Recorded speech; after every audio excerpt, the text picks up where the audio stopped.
Is your Android phone running slow? Apps taking forever to open? Battery draining quickly? The good news is you don't need to buy a new phone. In this video, I'll show you simple and effective ways to make your Android phone faster in 2026. These tips are free, beginner friendly, and take only a few minutes. Let's get started. Tip number 1. Restart your phone. Many people rarely restart their phones. Restarting clears temporary files and refreshes system memory. How to do it? Press and hold the power button, tap restart, wait for your phone to turn back on. Try restarting your phone at least once a week. Tip number 2. Delete unused apps. Apps shouldn't use still take up storage and may run in the background. Tips: open the settings, go to the app, and install apps you no longer use. The more free storage you have, the smoother your phone can perform. Tip number 3. Clear up cache.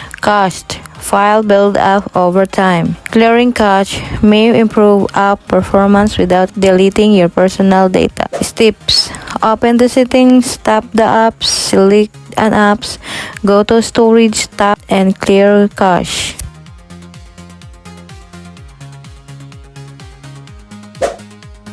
Tip number 4. Free app storage. Try to keep at least 15 to 20% of your phone storage free. Delete all duplicate photos, all videos, large downloads, unneeded documents. You can also move files to cloud storage if you use it. Tip number 5. Update Android. This is the tips. Open settings, tap system, select software updates, install any available updates. Tip number 6. Update your apps.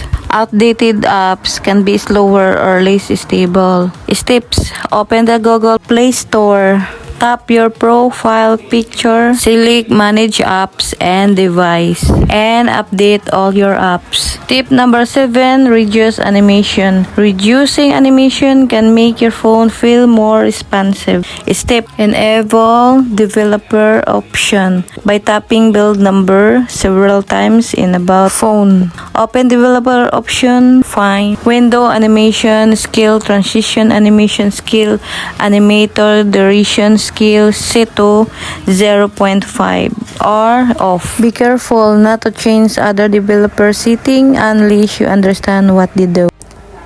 Tip number 8. Limit background activity. Some apps keep running even when you're not using them. Tip: open settings, tap battery, view battery usage, restrict background activity for apps rarely used. Don't restrict messaging or navigation apps if you rely on them for notification. Tip number 9. Use light apps. If your phone has limited RAM or storage, consider light version of popular apps when available. They usually use less storage, consume less data, run more smoothly or on older devices. Tip number 10. Check your malware. Untrusted apps can slow down your phone and create a security risk. To stay safe, download apps only from trusted sources like the Google Play Store. Remove apps you don't recognize. Review apps permission regularly. Bonus tip: if your phone is several years old and still feels slow after trying these tips, a factory reset may help, but be sure to back up your important photos, videos, contact, and files first. That's it for today's. Those are 10 simple ways to make your Android phone faster in 2026. Which tip helped you the most? Leave a comment below.